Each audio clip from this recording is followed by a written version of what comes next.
Muy buenas tardes a todos y nada, muchas gracias por estar aquí compartiendo este rato con nosotros, en el que vamos a poner un poco al día cosas que ya hemos ido hablando en anteriores webinars y que, bueno, más o menos pues son cuestiones de conocimiento público si queremos, ¿no? Pero yo creo que sí que es interesante darle una vuelta y repensar un poco lo que estamos haciendo en cuanto a cómo operar nuestros edificios desde el punto de vista de asegurar una calidad de aire correcta en esta situación de pandemia en la que nos encontramos, ¿no? El objetivo del webinar es justamente eso, el revisar cómo están trabajando los sistemas de climatización, toda vez que a día de hoy pues ya hay una serie de ítems que están bastante probados, de los cuales tenemos un conocimiento muy certero y bueno, pues se trata justamente de eso, de actualizar algunos de los criterios, porque bueno, algunos de ellos pues teníamos que repensarlos y es lo que vamos a manifestar. Obviamente todo lo que vamos a comentar en este webinar es opinión de Ambisalud y opinión mía personal. No quiere decir que sea todo perfecto, todo tal cual, ¿no? Pero es una opinión, ¿no? Obviamente siempre basada en la mejor evidencia científica que hemos podido encontrar, ¿no? Partimos entonces de la base, como decía, de una serie de hechos que yo creo que hemos llegado ya a un punto en el que nadie los niega, como es el hecho de que la transmisión aérea pues, está archiprobada ya desde finales del 2020. Y también otro hecho interesante que yo creo que debemos resaltar, y es que la transmisión por contacto parece haberse demostrado que no es muy relevante. ¿No? Tampoco tenemos que olvidarnos de ella, pero que bueno, con los métodos de limpieza y desinfección prácticamente normales que aplicamos en nuestros edificios, probablemente no tendríamos que hacer nada especial, ¿no? Hay muchos documentos, aquí resalto un par de artículos de esta revista, Con Salud, pues que nos habla de que efectivamente con unas condiciones de limpieza normal, la transmisión mediante fomites, que es como se denomina a los materiales, las superficies contaminadas, es muy poco frecuente, ¿no? Y lo que sí está claro es que el coronavirus se transmite por gotas, como ya todos tenemos muy claro, ¿no? Incluso, pues, esta persona, José Luis Jiménez, que se le ha citado muchas veces en todo este tema de coronavirus y de aerosoles y demás, pues él en una entrevista hacía este comentario que basado en el hecho de que no hay datos o no hay estudios de investigación que hayan podido demostrar esa transmisión del coronavirus a través de superficies. ¿De acuerdo? Yo entiendo que no está de más, por precaución, por seguir manteniendo nuestros niveles de higiene más o menos normales, que bueno, que hay que tenerlos siempre. Y desde ese punto de vista, pues más o menos tener una cierta tranquilidad de que no va a ser una vía de contagio extremadamente peligrosa, ¿no? El otro punto que es importante también resaltar y que también lo estamos escuchando en la prensa en estos días, en concreto en la prensa económica, es el hecho de que por alguna razón, no, obviamente no me corresponde a mí entrar en discutir o en hablar de las razones, pero es verdad que estamos empezando a tener problemas serios de productividad, ¿no? Y un granito de arena a que esta productividad vuelva a su actividad normal probablemente será el que vayamos poco a poco retomando la normalidad en todos los sentidos. Y uno de los aspectos de normalidad es pues, que las personas volvamos a ir a trabajar de la forma habitual, ¿no? Que obviamente vamos a mantener este estilo de trabajo híbrido, que seguiremos haciendo algo de teletrabajo, pero que es importante probablemente que volvamos a la normalidad de ir también a la oficina, de interaccionar con los compañeros, porque eso genera también productividad, ¿no? Entonces, no tenemos que olvidarlo. Y para eso es muy importante también que las personas cuando vayan a los edificios se sientan seguras.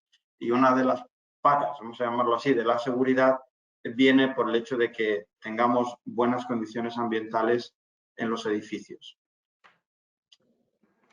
¿Qué es lo que vamos a hacer entonces? ¿Qué es lo que me gustaría transmitir en este webinar? Bueno, pues vamos a revisar, como decía al principio, las recomendaciones que se hicieron ya en el año 2020, ya tienen 2 años de vida.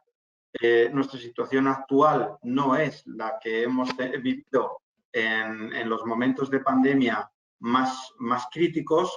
Efectivamente, seguimos teniendo olas, pero cada vez las olas son quizá más extensas en contagio, pero menos intensas en cuanto a grandes daños para la salud. No podemos todavía bajar los brazos y decir todo está ya arreglado, porque desgraciadamente sigue habiendo hospitalizaciones y sigue habiendo muertes, pero todos podemos reconocer que ya no estamos en una situación tan crítica como la que hemos pasado. Por lo tanto, también tiene sentido reajustar las recomendaciones a una situación que no es la que teníamos hace 2 años, ¿no? Y que yo creo que va a ayudar o que puede ayudar a mejorar diversas cosas, entre otras el coste de mantenimiento de nuestras instalaciones, que con los excesos de ventilación que hemos estado metiendo, pues estaban suponiendo un problema, y más ahora con estos problemas adicionales de costes de la energía y demás, ¿no?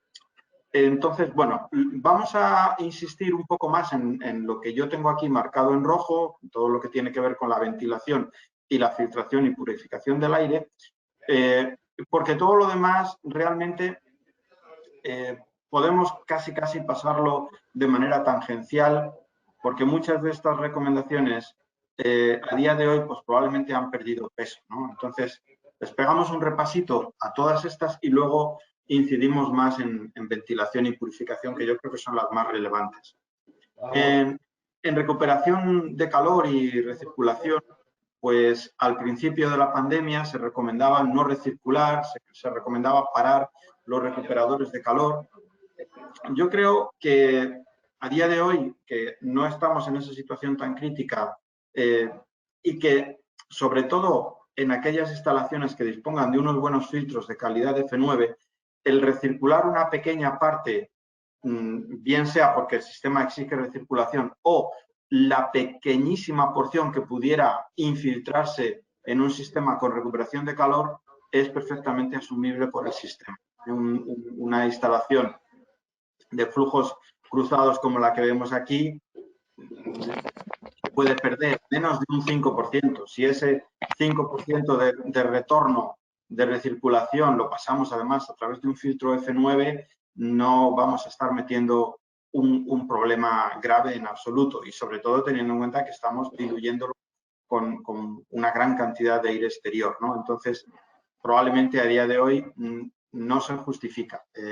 Y sí se justifica el hacer que nuestras instalaciones funcionen de manera normal, ahorrando la energía que deben ahorrar, tanto en recuperadores de flujos cruzados como incluso también en los de rueda entálpica, a pesar de que estos pueden llegar a reentrar más, hasta un 10 o un 15% en algunos casos. Pero aún así, especialmente si luego tenemos un buen filtro, no deberíamos preocuparnos en exceso. Otras recomendaciones que se hacían, tipo condiciones termohigrométricas, que pues hay que seguir, hay que buscar el confort normal de nuestras instalaciones. No hay que hacer nada especial desde el punto de vista de COVID, porque no tiene mucha incidencia en ese aspecto, por no decir ninguna.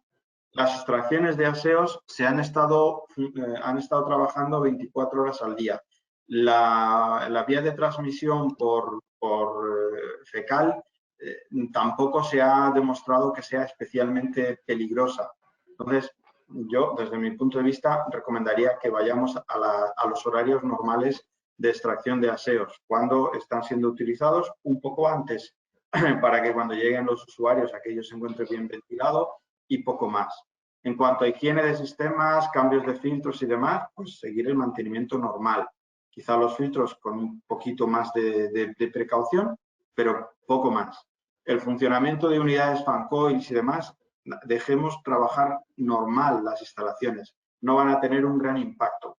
Y la ventilación natural, si aseguramos unos valores de ventilación mecánica que después vamos a ver, no sería necesario seguir con la idea de abrir ventanas y demás. Y ahora explicaré por qué, al menos cuál es nuestra posición y nuestro modo de pensar en este sentido, ¿no? Nosotros nos vamos a concentrar en una serie de medidas que afectan sobre todo al medio de transmisión. Quiero decir con esto que si vemos aquí este esquema que es un esquema tradicional de la prevención de riesgos laborales, cualquier foco de contaminación que pueda afectar en el caso de prevención de riesgos laborales, a un trabajador o a cualquier persona, siempre en este ámbito siempre está muy claro que lo más eficaz es evitar que la contaminación salga, actuar en el foco contaminante. Obviamente es lo mejor. A veces no se puede. Y ahí, ¿qué es lo que nos queda? Pues ir al medio transmisor, que va a ser, digamos, una eficacia un poquito inferior, eficacia media. Y lo último que se suele buscar en prevención de riesgos laborales es el control en el receptor. Dejamos que el contaminante se mueva libremente por el ambiente y protegemos al receptor, ¿no? O sea, por poner el ejemplo de prevención, pues si tenemos aquí un proceso que genera benceno, por decir algo, lo ideal es encapsularlo y aislar esa producción de benceno. Si no se puede, pues ventilar, retirar, poner extractores localizados y si no se puede, al final ponerle una mascarilla al trabajador, ¿no? En el ámbito de COVID, pues mascarillas, tanto el foco generador, que es la persona potencialmente infectada, como la persona susceptible, ya las estamos llevando en los edificios, con lo cual ahí estamos introduciendo un factor de control muy importante. Y luego, lo que tenemos que hacer, donde nosotros podemos incidir, es en el control del medio transmisor, es decir, en ventilar y purificar a través de los sistemas de ventilación, evitar que haya contaminación en el ambiente, ¿no? Que todo lo que salga del foco contaminante, que antes de que llegue a la persona susceptible seamos capaces de diluirlo, retirarlo o inactivarlo en el caso de pasarlo a través de fotocatálisis o radiación ultravioleta o lo que sea, ¿no? Entonces, estas son las oportunidades que tenemos. Como digo, nosotros nos centraremos en hablar del medio transmisor, que es en lo que podemos actuar y que además, como el foco contaminante en el caso de COVID es muy disperso y inespecífico y desconocido muchas veces, no nos queda más remedio que ir al medio transmisor, que es donde sí podemos actuar con total certeza, ¿no? ¿Y cómo podemos actuar? Pues tenemos dos estrategias, básicamente. La estrategia de dilución con aire exterior, que obviamente cuando hablamos de COVID va a estar libre de contaminantes, pero no de otros contaminantes, como partículas, como hongos y demás, ¿no? Y luego tenemos la estrategia de la filtración y purificación. Entonces, con estas dos estrategias podemos proteger a la persona susceptible. Habréis visto, algunos de vosotros a lo mejor habéis visto otro webinar nuestro, siempre como habréis observado, siempre nos vamos a la ecuación esta famosa de cómo se mueven los contaminantes que entran, cómo se generan, cómo se diluyen y demás. Bueno, es una ecuación básica para todo lo que tiene que ver con la calidad del aire en interiores, por eso siempre la utilizamos. Y en este caso, pues la hemos utilizado también para llegar a una conclusión interesante, que ya también lo habíamos comentado en algún otro webinar, pero yo creo que ahora es un momento importante en el que debemos otra vez volver a reflexionar sobre este tema. Si lo aplicamos, este criterio o esta ecuación del balance de masas a la generación del virus, que ya también lo hemos hecho en alguna otra ocasión, y lo aplicamos a diferentes niveles de ventilación, podemos obtener una curva de concentraciones del virus en el ambiente que es una curva descendente. Aquí nosotros hemos asumido que el promedio de generación del virus, midiéndolo en copias de genoma por hora, lo hemos marcado en 10.000. Lo hemos extraído de una serie de estudios científicos y demás, pero bueno, hay mucha incertidumbre sobre este dato. Pero realmente no es tan importante que este valor absoluto lo conozcamos o no. Lo que para mí es relevante es esta reducción que se produce a medida que incrementamos la ventilación. Lo podemos ver gráficamente y el concepto que yo quiero transmitir y que yo creo que es muy importante que pensemos sobre él, porque tiene implicaciones también desde un punto de vista económico, es que la ventilación es muy efectiva al principio. Los primeros metros cúbicos que introducimos hacen bajar de una forma espectacular la cantidad de contaminación en el aire, y esta curva vale para copias de genoma como para cualquier otro compuesto que tengamos en el interior y que no venga de la calle, obviamente, porque si viniera de la calle esta curva podría dar la vuelta, ¿no?, y crecer. Pero cuando el aire que impulsamos está libre de un contaminante determinado, la curva de bajada de la concentración en el ambiente interior siempre se comporta de esta manera, para cualquier contaminante, como digo. Y aquí tenemos dos hitos o dos puntos de ventilación muy críticos. Este sería digamos, la concentración final en la que nos quedaríamos ventilando con un IDA1, y esta sería, que la tenemos por aquí, aproximadamente 45, serían 222 copias de genoma, las que marcaríamos aquí. Y si nos vamos a IDA2, que sería una calidad de aire de tipo hospitalario, nos iríamos a 72, más o menos, unos 140, más o menos, unos 140 copias de genoma.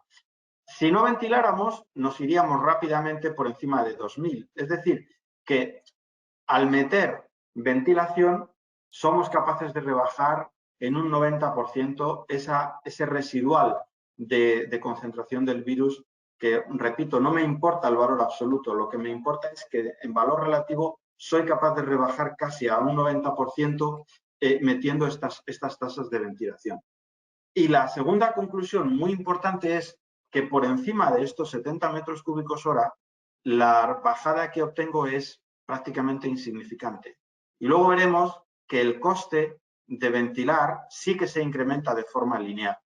Por lo tanto, por eso nuestra hipótesis o nuestra teoría es que tenemos que ventilar, pero tenemos que ventilar lo justo, ¿no? Y si queremos incluso obtener un mayor beneficio o un mayor nivel de seguridad, podemos recircular, solamente con la ventilación. Imaginemos que hemos llegado a este punto. Si queremos bajar con un coste mínimo, podemos también recircular a través de un sistema de ventilación con buena filtración, con buenos filtros o con radiación ultravioleta, fotocatálisis y demás, y ahí rebajaríamos, pero con un coste mínimo, recirculando ese adicional. Pensemos que si metemos esos 45 o 70 litros por segundo por persona, ya estamos aquí, independientemente de que recirculemos o no. Si recirculamos, bajaríamos más, pero nunca empeoraríamos.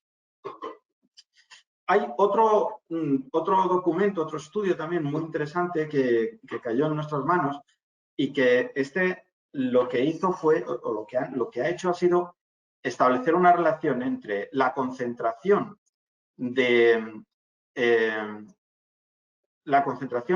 más que la concentración, perdón, el número de reproducción, ¿no? ¿Qué es el número de reproducción? El número de reproducción es el número de personas a las que infecta una persona infecciosa cuando está en un espacio cerrado.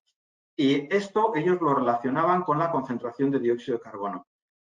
Yo he cogido la concentración de dióxido de carbono y la he convertido en tasa de ventilación, que se puede hacer fácilmente, ¿no?, en régimen de equilibrio. ¿Qué es lo que observamos? Pues se llega exactamente a la misma conclusión. Este es un estudio realizado por un profesor de la Universidad de Harvard, ¿no?, del Departamento de Salud Pública o la Escuela de Salud Pública de Harvard. ¿Él qué es lo que dice? Pues dice que en un edificio con una tasa de ventilación de 12 litros segundo persona, tenemos, perdón, de 2 litros segundo persona, tenemos una tasa de reproducción o un número de reproducción de gripe de 12. Es decir, en un edificio con muy poca ventilación, un infectado con gripe es capaz de contaminar a 12 personas, ¿de acuerdo? Pero fijémonos que en cuanto llegamos a lo que nos dice el RITE, más o menos 12,5 litros segundo persona, prácticamente nos hemos quedado en menos de esa persona que tiene gripe o el que tiene catarro es capaz de infectar a otra persona nada más, 1 a 1. Y ese 1 a 1 es muy difícil eliminarlo al 100%. Nos tenemos que ir a tasas de ventilación ya de nivel hospitalario, pero en el nivel hospitalario prácticamente ya estamos en cero. Con 20 litros segunda persona ya estamos prácticamente en cero de tasa de reproducción o de índice o número de reproducción. Y en definitiva, ¿qué es lo que estamos diciendo? Y me repito, pero creo que es importante porque seguimos viendo cuando vamos a los edificios que se están abriendo ventanas, que se está maximizando la ventilación. Estamos detectando con nuestras mediciones de CO2 200, 300 litros segundo persona que son totalmente inútiles. No sirven para nada. No van a aportarnos una reducción de nada. Entonces, desde nuestro punto de vista, no tiene mucho sentido. Por lo tanto, nuestra recomendación, esta sí que no ha cambiado porque realmente ya se planteó bien al principio, ¿no? Como mínimo, ventilar con un IDA 1, los 12,5 litros segundo persona, y lo ideal sería irnos a 20 litros segundo persona. Que teniendo en cuenta que de momento no todo el mundo está yendo a los edificios, prácticamente el 100% de los estudios que hemos hecho están en 20 litros segundo persona o más, entendiendo, o sea, haciendo la relación por persona, justamente, ¿de acuerdo? Otros aspectos importantes que tampoco han cambiado, y esto es prácticamente lo mismo, el ventilar, no hace falta estar ventilando 24 horas, que todavía hay edificios que lo están haciendo. Antes de la entrada, pues a veces se ventila un poco para quitar ese olor a cerrado, porque puede ser media hora, puede ser una hora, no es necesario ventilar en exceso. Y luego, sí, al final, cuando se vaya todo el mundo, pues dejar una hora por diluir cualquier posible residual que pudiera haber quedado, no es una mala práctica, aunque probablemente también cualquier virus que quede de un día para otro en 3 horas, 6 horas, parece ser que prácticamente queda inactivado, ¿no? Entonces no sería un gran problema, pero bueno, no está mal como medida de precaución.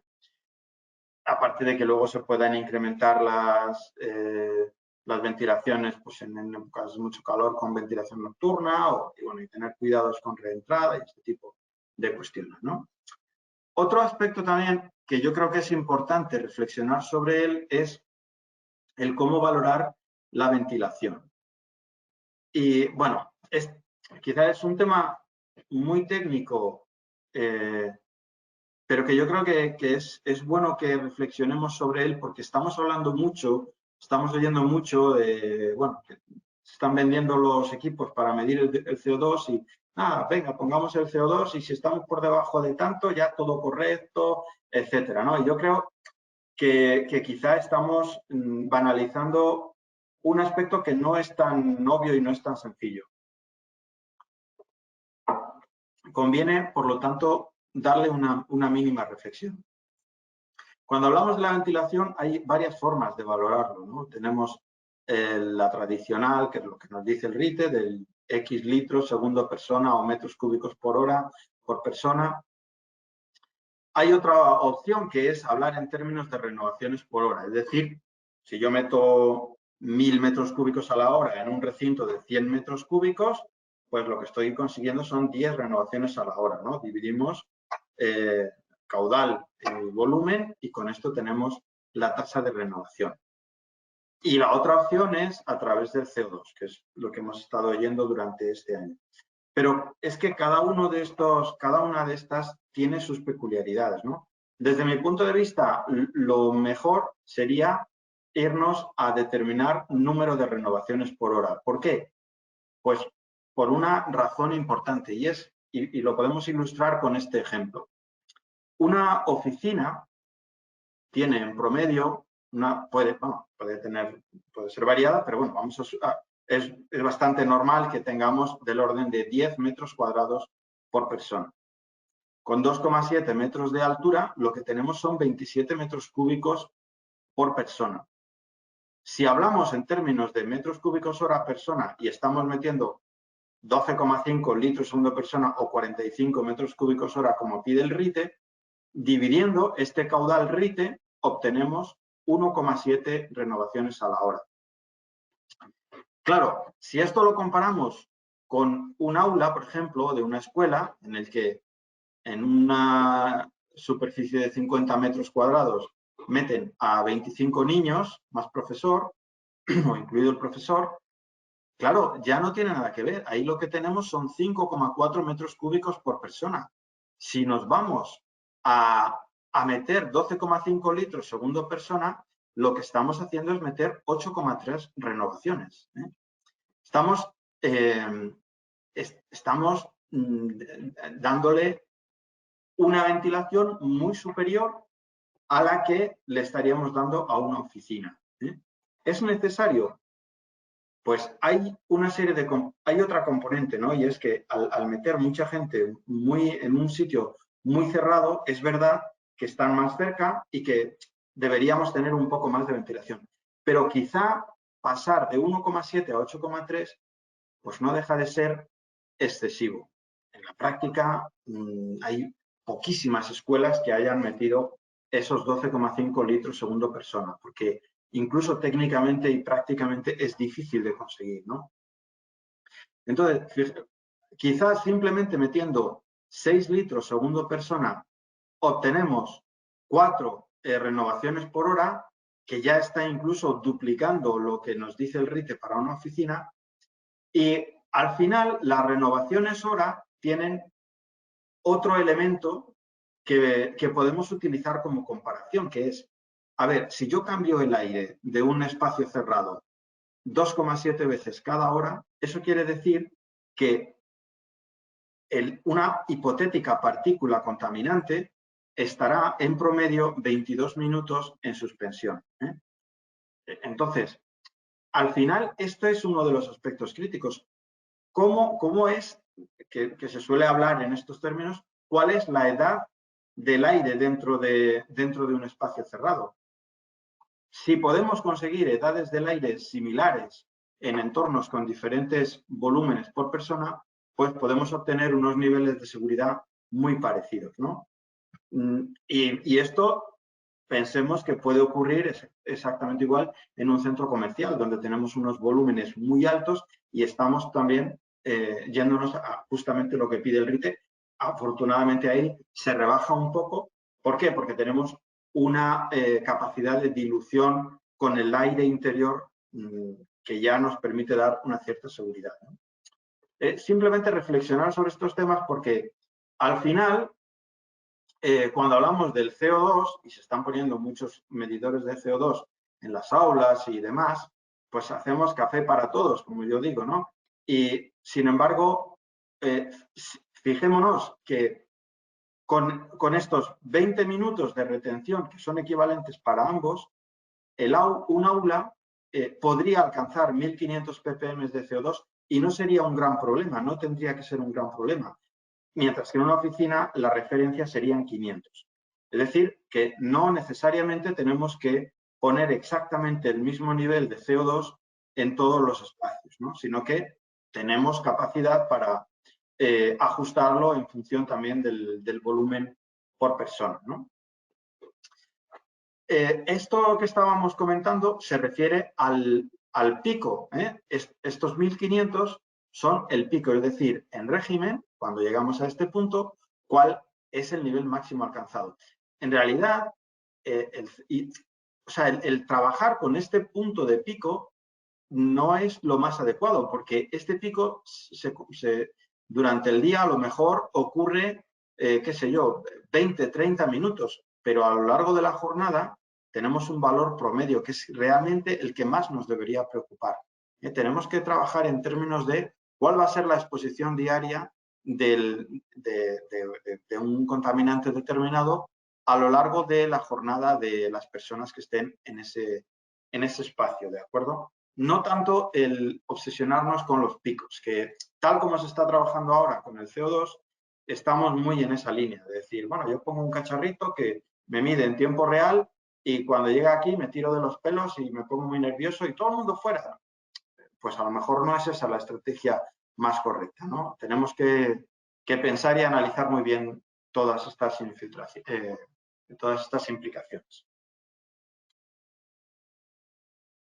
El siguiente aspecto importante que me gustaría reflexionar sobre él es la filtración, ¿no? Ya he dicho que no es un gran problema cuando recirculamos. Si tenemos unos buenos filtros de clase F8, de clase F9, mejor si son clase F9,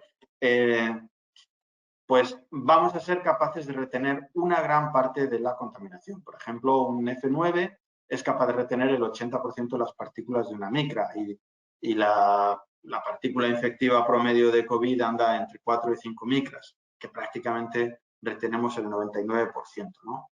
Entonces, no nos tiene que preocupar en exceso el recircular con un buen filtro, ¿de acuerdo? Lo ideal es ponerlo en las unidades de tratamiento de aire para que así también reduzcamos la contaminación del aire exterior, que es importante. Recientemente han salido algunos artículos y algunos estudios en los que nos dicen que 10 microgramos por metro cúbico pueden incrementar hasta en un 10,5% la probabilidad de muerte por COVID. Es decir, que 10 microgramos puede parecer poca cosa, pero puede tener una incidencia muy relevante en cuanto al impacto de sinergia entre COVID y contaminación en general, ¿no? Por lo tanto, mejorar la calidad del aire en general, aparte de que disminuye la concentración del COVID en sí, si nos ayuda a disminuir la contaminación, también nos va a dar un efecto sinérgico, en este caso, en positivo, ¿no? Un efecto combinado de mejora. Al final, ¿cuál es un poco nuestra idea y lo que habitualmente solemos transmitir, ¿no?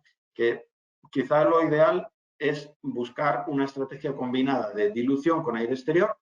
Siempre tiene que haber un mínimo de dilución de aire exterior, pero luego la opción de recircular con aire filtrado, purificado, bien sea a través de sistemas centralizados o incluso a través de purificadores, aunque esta opción es un poquito más delicada, sobre todo para edificio grande, pero estas dos opciones combinadas pueden ser una buena medida.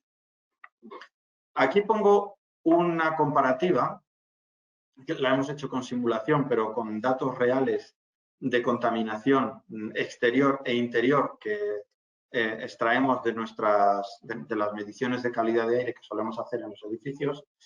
Y la comparativa va en el siguiente sentido. Hemos visto cuál sería la contaminación digamos, en esa fase de régimen, en ese punto de equilibrio que alcanza el edificio, cuando metemos ventilación natural, cuando metemos ventilación mecánica 100% aire exterior sin recirculación, pero con unos filtros de baja calidad, y cuál sería la situación si metemos menos ventilación mecánica, pero también recirculamos y lo recirculamos a través de un filtro de clase F9. Bueno, estos son datos reales de 1064 edificios que tenemos en nuestra base de datos reales de las mediciones exteriores e interiores.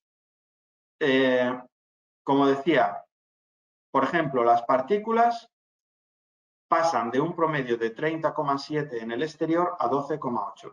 Prácticamente hemos rebajado 20 microgramos metro cúbico. Me vengo aquí otra vez. Cada 10 microgramos la probabilidad de muerte por COVID se incrementa en un 10,5%.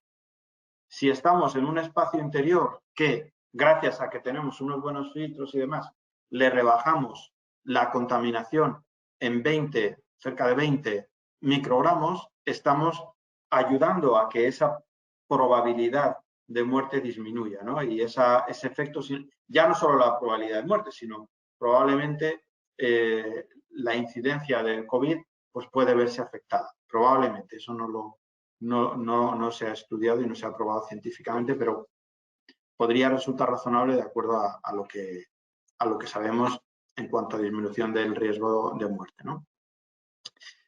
Si hacemos el conteo de partículas de diferentes tamaños, pues pasa exactamente igual. En hongos, exactamente igual. En bacterias, muy parecida el interior al exterior, porque las propias personas en interiores somos focos generadores de contaminación. Entonces, bueno, no todos los edificios tienen recirculación y demás, entonces se puede ver un poco afectado, pero aún así vemos que los niveles en interiores se mantienen en unos grados bastante razonables, ¿no? Entonces, como decía, si comparamos esas tres situaciones, si metemos un edificio con pura ventilación natural sin ningún filtro, ¿qué es lo que ocurre? Pues el mix de contaminación se comporta así. Partículas de 0,5 micras se nos disparan porque vienen del exterior principalmente. El CO2 baja muchísimo, por supuesto, se nos queda en 400 y pico prácticamente, que es la concentración exterior. Las bacterias prácticamente se quedan igual, los hongos suben un poco y los volátiles también se rebajan un poquito con respecto a las otras opciones. Pero sobre todo lo que observamos es que si metemos mucha ventilación con poca filtración, con poca o mala o sin filtración, las partículas se disparan. A pesar de que con un escenario de recirculación el CO2 pueda incrementarse un poco, si esto hace que prácticamente todos los demás contaminantes estén a niveles bajísimos, al final el mix es mucho más favorable cuando hacemos una estrategia de este tipo, ¿no? Una estrategia de escenario de ventilación 12,5 litros con filtros G4 y F9, pues nos llevaría exactamente igual a esta de recirculación con más purificación, que sería también perfectamente válida. Pasa que podría resultar un poco más costosa en términos económicos, pero sería igualmente perfectamente válida, como digo. Aquí vemos la cuantificación económica. Ya decía al principio que cuando ventilamos las concentraciones se rebajan muy rápidamente, pero el coste sube de manera lineal. El coste, si estamos hablando de conseguir esta curva de descenso a través de 100% de aire exterior. Si metemos un primer golpe, vamos a llamarlo así, de aire exterior para hacer esta gran bajada y aprovechar ese primer impacto potente de la mejora de la calidad del aire gracias a la ventilación con aire exterior, y llegamos a un punto ya muy bajo, luego podemos incluso irnos a niveles de tasas de ventilación incluso superiores a una tasa de ventilación de grado hospitalario con unos costes bastante asequibles, ¿no? Entonces, podemos buscar este tipo de estrategias combinadas que en la práctica al final son muy efectivas tanto en coste como en eficacia, ¿no? Si los sistemas no admiten mucha pérdida de carga, pues ya sabéis que podemos irnos a filtros que tienen poca pérdida de carga como polarización activa y demás. En escuelas y este tipo de entornos en los que podemos jugar con esa recirculación de una cierta cantidad de aire, pues podemos utilizar equipos de recirculación, pero no tipo purificador, sino equipos ya con una cierta capacidad y una cierta potencia de movimiento de aire, que no sea un equipo tipo doméstico, ¿no? El apoyo, como siempre, de radiación ultravioleta y fotocatálisis, pues nos va a venir estupendo a la hora de inactivar virus y demás. Y luego el otro punto también, del cual cada vez estamos hablando más y que creo que es uno de los complementos más importantes que debemos poner en práctica en los edificios, que es la monitorización de la calidad del aire. Ahora, a día de hoy ya casi todos los edificios están implantando monitorización de energía y demás porque quieren tener ese control.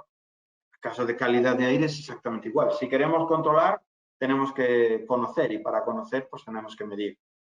Actualmente ya tenemos una cierta rutina de unas mediciones periódicas de calidad de aire en los edificios, que se hacen al menos una vez al año. Estas mediciones que se hacen incluyen una serie de aspectos de control de higiene y demás que se tienen que seguir haciendo porque no se pueden monitorizar a distancia, pero yo creo que ambos aspectos son perfectamente complementarios, ¿no? Y es la idea que yo creo que debemos implantar para asegurar la buena calidad del aire en los edificios del futuro, ¿no? El complementar esos dos aspectos. ¿Cómo se puede hacer? Bueno, pues aquí lo que es muy importante es asegurarnos de que transmitimos la información justa y bien trabajada, ¿no? Es decir, podemos utilizar esa información de concentraciones de diversos contaminantes comparándola con lo que tenemos en el exterior, podemos ver las líneas de tendencia. Es muy importante que esos datos se trabajen, porque tener un equipo que te está dando una lectura cada X tiempo y si luego no trabajas las líneas de tendencia, etcétera, y lo utilizas para algo, pues al final se convierte en un adorno que tenemos ahí en la pared y que nadie le hace demasiado caso, ¿no? Entonces, por eso, para nosotros el aparatito que se compre no es lo más importante. Lo más importante es que haya alguien detrás de ese aparatito que te dé información relevante respecto a los datos que están saliendo de ahí, ¿no? Y para eso, pues, tienes que tener a alguien con una cierta experiencia y un cierto conocimiento en calidad de aire, porque si no, pues se pueden sacar conclusiones a veces muy disparatadas, ¿no? Y lo estamos viendo en algunos casos. Es muy importante también que tengamos la capacidad de integrar esos datos o esas lecturas en nuestros propios sistemas, en los BMS, para que incluso en algunos casos puedan tener capacidad de actuar. Cuando tenemos unos niveles determinados de un contaminante concreto, pues que el sistema sea capaz de actuar. A nosotros incluso nos gusta trabajar con las líneas de tendencias, compararlas con históricos y demás, y que el ajuste se base en ese conocimiento histórico, de tal forma que, aunque en alguna ocasión no hayamos llegado a un valor relevante, si la tendencia es relevante, que podamos actuar antes de que lleguemos a un valor preocupante o relevante, ¿no? Entonces, como digo, todo esto hay que trabajarlo muy bien. No es cuestión de comprar un cacharrito que tiene ahí un display que lo ponemos en la pared y a correr. No, bueno, se puede hacer, ¿no? Es mejor que nada. Pero yo creo que compensa el trabajar un poco mejor los datos, ¿no? Otro aspecto que estamos también trabajando cada vez más es ya no solamente la medición del dióxido de carbono, sino introducir también la medición del caudal de aire por ventilación mecánica que estamos introduciendo en el edificio. ¿Cuál es la importancia de esto y cómo se puede hacer? Bueno, pensemos que si yo mido el CO2, lo que estoy valorando es la ventilación mecánica, pero también estoy valorando la ventilación natural y la infiltración. Es decir, estoy valorando también pues, lo que pueda entrarnos por puertas, ventanas y, aunque las ventanas estén cerradas, siempre hay una cierta infiltración. Ese dato está bien, pero si lo complemento con el caudal de aire que estoy metiendo a través de las UTAs, puedo obtener información muy importante y muy relevante que luego me puede servir a la hora de establecer medidas de ahorro energético en mi edificio, manteniendo siempre una calidad de aire satisfactoria. Entonces, este mix de medición de la ventilación, de medición de los niveles de CO2 con la medición directa del caudal de aire en las máquinas me permite controlar la ventilación de una forma extraordinaria, ¿no? Y yo creo que el futuro tiene que ir por ahí, porque calidad de aire es ventilación más filtración, más purificación, y el control de estos dos aspectos es absolutamente crítico si queremos garantizar una calidad de aire correcta en nuestros edificios, ¿no? Como conclusión, muy sencilla, pues, bueno, el mensaje que queríamos transmitir, que hay que ventilar, por supuesto, que no nos tenemos que volver locos con la ventilación, que no nos tenemos que volver locos abriendo todas las ventanas y todas las puertas de los edificios, ni siquiera una vez cada 15 minutos, ni historias de este tipo. Los edificios con buenos sistemas de ventilación mecánica nos dan lo que se necesita perfectamente, sobre todo los que cumplen RITE, y no hace falta hacer más. Sí hace falta controlarlo, sí hace falta verificarlo, pero sin más, no hace falta demasiadas historias, ¿no? Y luego, el aire exterior no siempre tiene la calidad correcta y por lo tanto no nos queda más remedio que filtrarlo y purificarlo. Y si nuestro sistema tiene capacidad de recirculación, aprovechémosla porque muchas veces la recirculación, si va por encima de la cantidad de aire exterior, si es un añadido, es hasta bueno, ¿no? Es una buena medida, ¿no? Entonces, bueno, nada más por mi parte. Muchísimas gracias y quedo a su disposición para cualquier pregunta, consulta o comentario. Muy bien, muchas gracias, Paulino. Ponerme yo la... Creo que ha sido una presentación, pues,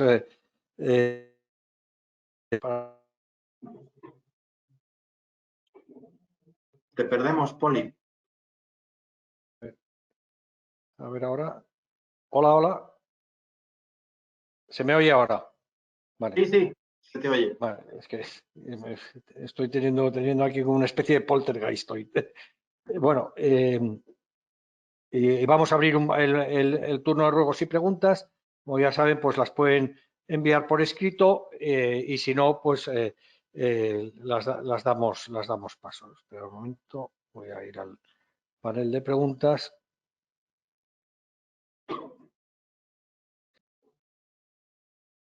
Aquí. Bueno, pues una primera pregunta es de Carlos Martínez, de Sodeca, que Carlos, a ver si te puedo dar paso.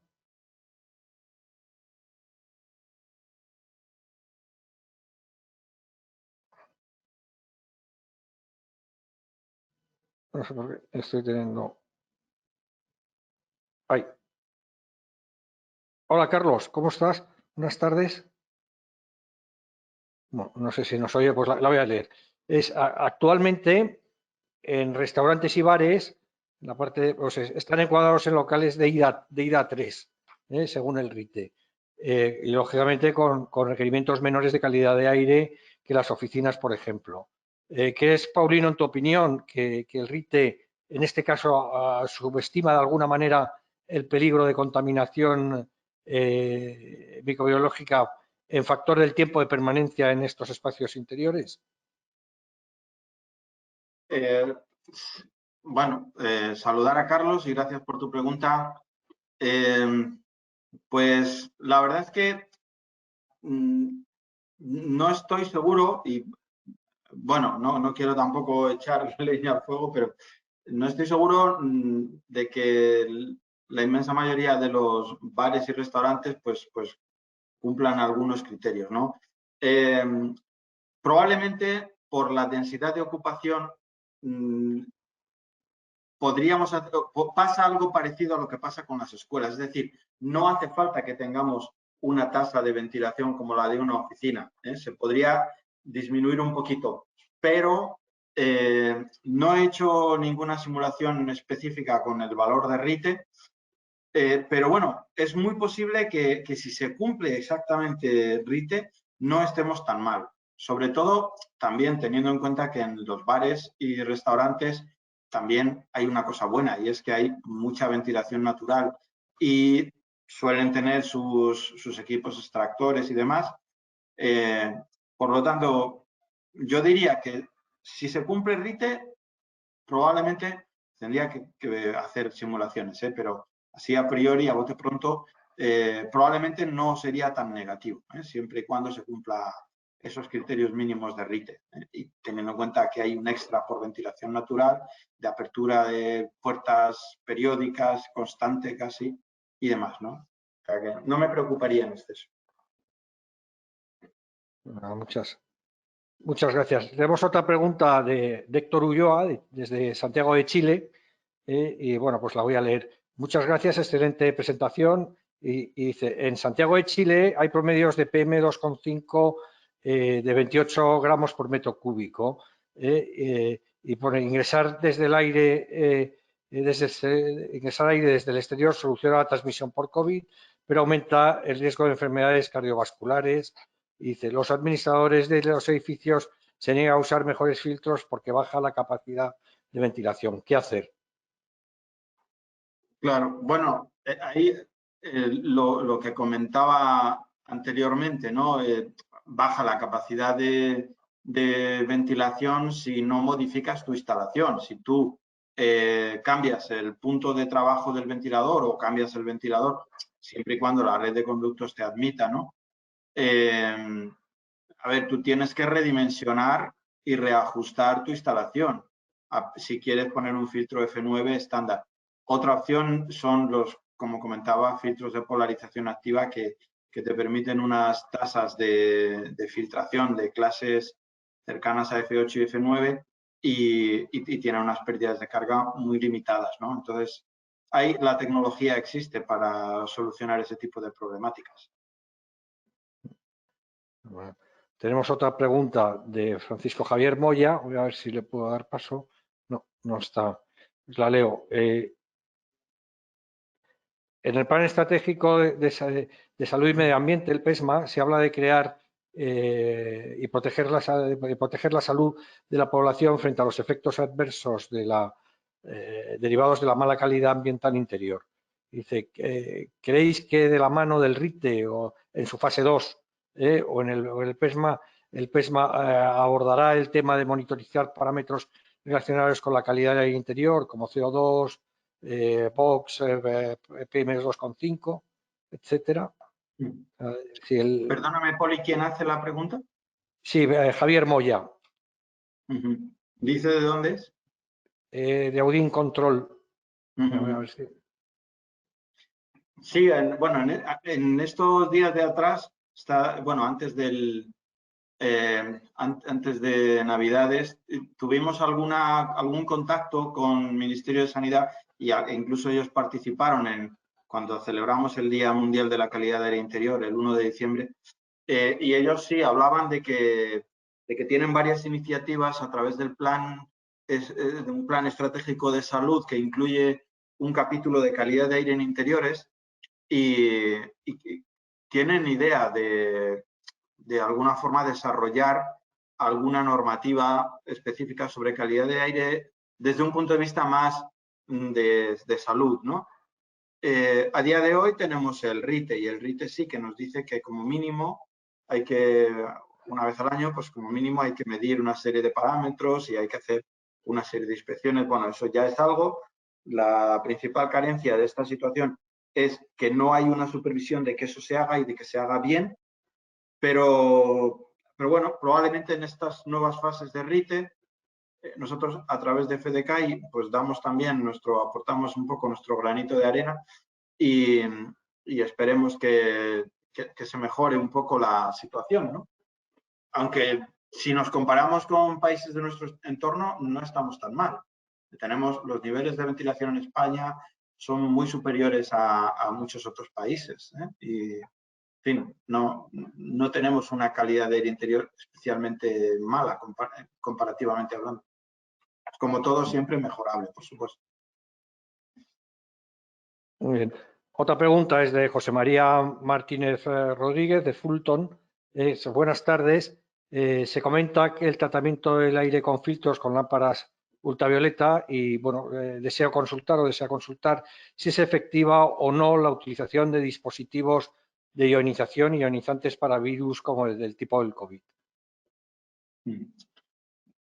Bueno, la ionización tradicionalmente se utilizaba más que para inactivar, se utilizaba para aglomerar partículas y hacerlas más fácilmente controlables con filtros y demás. Es verdad que en esta época de pandemia sí hemos hemos visto que se habla de ionización con capacidad desinfectante. Por lo que yo he leído, he visto artículos que hablan de forma positiva, otros que hablan de forma más neutra. La verdad es que yo no lo he investigado de primera mano. Sí que por lo que hemos investigado nosotros de primera mano, temas como la radiación ultravioleta, fotocatálisis y demás, sí que tiene un poder germicida bastante claro. La ionización, la verdad es que yo no me puedo mojar, entre comillas, no puedo garantizar. Nosotros no lo hemos investigado de primera mano y los estudios que hemos visto, pues hay más positivos y más neutros, digamos, ¿no? Pero bueno, hay algunos también que son positivos. Yo creo que probablemente hay que investigar un poco más en ese campo. Bueno, muchas gracias.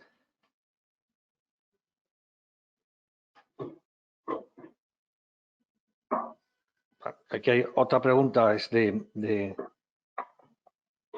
Sala Caballero, de FSL, de FSL Ingenieros.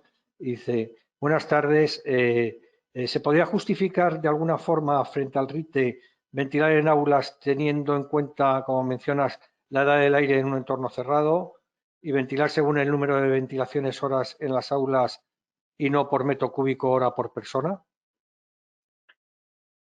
Bueno, sí, el RITE permite varias formas de cálculo de la ventilación. Entonces, hay métodos que pueden ayudar en ese sentido, pues yendo, por ejemplo, a calidad de aire percibido y demás. Sí que se puede, de alguna forma, especialmente en aulas, sí que se puede trabajar en ese sentido, ¿no? Claro, tienes que asegurar que tienes unos filtros que te mejoran la calidad del aire percibido con una cierta garantía y demás, pero sí que hay fórmulas para hacerlo, sí que es posible. Si tienes interés, manda un correo electrónico y te explicamos un poquito más en detalle, sí. Bueno. Luego, José Arboleda de Keiter, bueno, pues nos apunta, dice que el problema del terciario es la inexistencia de ventilación y no que sea IDA3. Yo creo que está bien apuntado. Sí, bueno, lo que yo efectivamente va un poco en la línea de mi escepticismo inicial, que decía que bueno, que no estoy seguro de que en ese sector terciario pues que todos cumplan ese mínimo de ventilación, ¿no? Bueno, ya no solo en bares y restaurantes, que por lo menos muchos de ellos pues disponen de extractores y demás. Si te vas a lo que es el retail pequeño normal, pues probablemente nada, ¿no? Pero bueno, ese es otro campo importante que abordar en algún momento. Pues nada, muy bien. Ya leo ya la última pregunta ya para terminar, porque ya son las 5:30 pasadas. Ya hemos pues llevamos una hora de presentación, que es de Javier Alonso, y yo creo que es una buena pregunta como colofón, ¿no? Es fuera de la preocupación y obsesión actual por la actual pandemia del COVID, ¿qué otras razones existen para implantar sistemas de ventilación, de purificación y control y monitorización en los edificios? Paulino, pues aquí te dejo el toro en suerte. Sí, bueno, claro, sí, la pregunta viene muy al caso, ¿no? A ver, pensemos, por ejemplo, en algo muy similar a COVID, que es las gripes, catarros y demás que tenemos cada año. Cada año, en determinada época del año, pues sufrimos micropandemias, si queréis, ¿no? Que al final pues afectan a la gente acaba con bajas y demás. Y en general, el aire, tanto el aire exterior como el aire interior, siempre tiene ciertos niveles de contaminación. En la calle pues hay contaminación artificial, pero también hay contaminación natural, polen, hongos, hay partículas naturales y partículas artificiales, óxidos de nitrógeno, y en el interior, pues en cuanto empiezas a meter primero a las personas, que somos unos potentísimos generadores de bacterias, de volátiles orgánicos y de olores en general, más luego todos los materiales de decoración, el mobiliario, etcétera, en los propios sistemas de ventilación, si no están bien mantenidos, pueden ser generadores de contaminación. En fin, que hay todo un conjunto de elementos o de focos contaminantes que tenemos que controlar. Y bueno, yo siempre acabo hablando de los años que llevo en este campo, pero es que es verdad, viene al caso.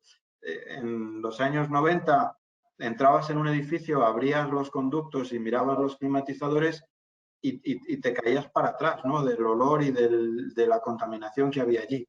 Afortunadamente, hoy en día, cada vez más te encuentras los sistemas higienizados, limpios, con buenos filtros, con desinfectados y demás. Pero quiero decir que si no se trabaja para hacer eso, volveríamos a los años 90 y volveríamos en aquel momento incluso que se fumaba en los edificios. Entonces, por supuesto, hay cientos de razones que justifican el control y la gestión de la calidad del aire en interiores, tanto monitorización como acciones de todo tipo, ¿no? Buenos filtros, buenos sistemas de mantenimiento, etcétera, etcétera, ¿no? Y como al final muchas veces también hago referencia al coste de los edificios y también viene al caso. El principal coste de funcionamiento de un edificio no es lo que nos gastamos en mantenimiento, no es lo que nos gastamos en energía. Lo que nos cuesta de un edificio de oficinas en funcionamiento es el salario de la gente que trabaja allí. Pero algo del orden del 90% salarios y 10% todo lo demás, ¿no? Entonces, hay un profesor de una universidad de Berkeley que tiene unos datos que me resultan muy curiosos del Laboratorio de Calidad del Interior de la Universidad de Berkeley, que él dice que cada dólar invertido en mejorar la calidad del aire en interiores devuelve 10 en mejora de productividad y reducción de absentismo. Entonces, al final, invertir en este aspecto es eso, es invertir, no es gastar, ¿no? Porque te lo devuelve el sistema o el funcionamiento de los edificios, ¿no?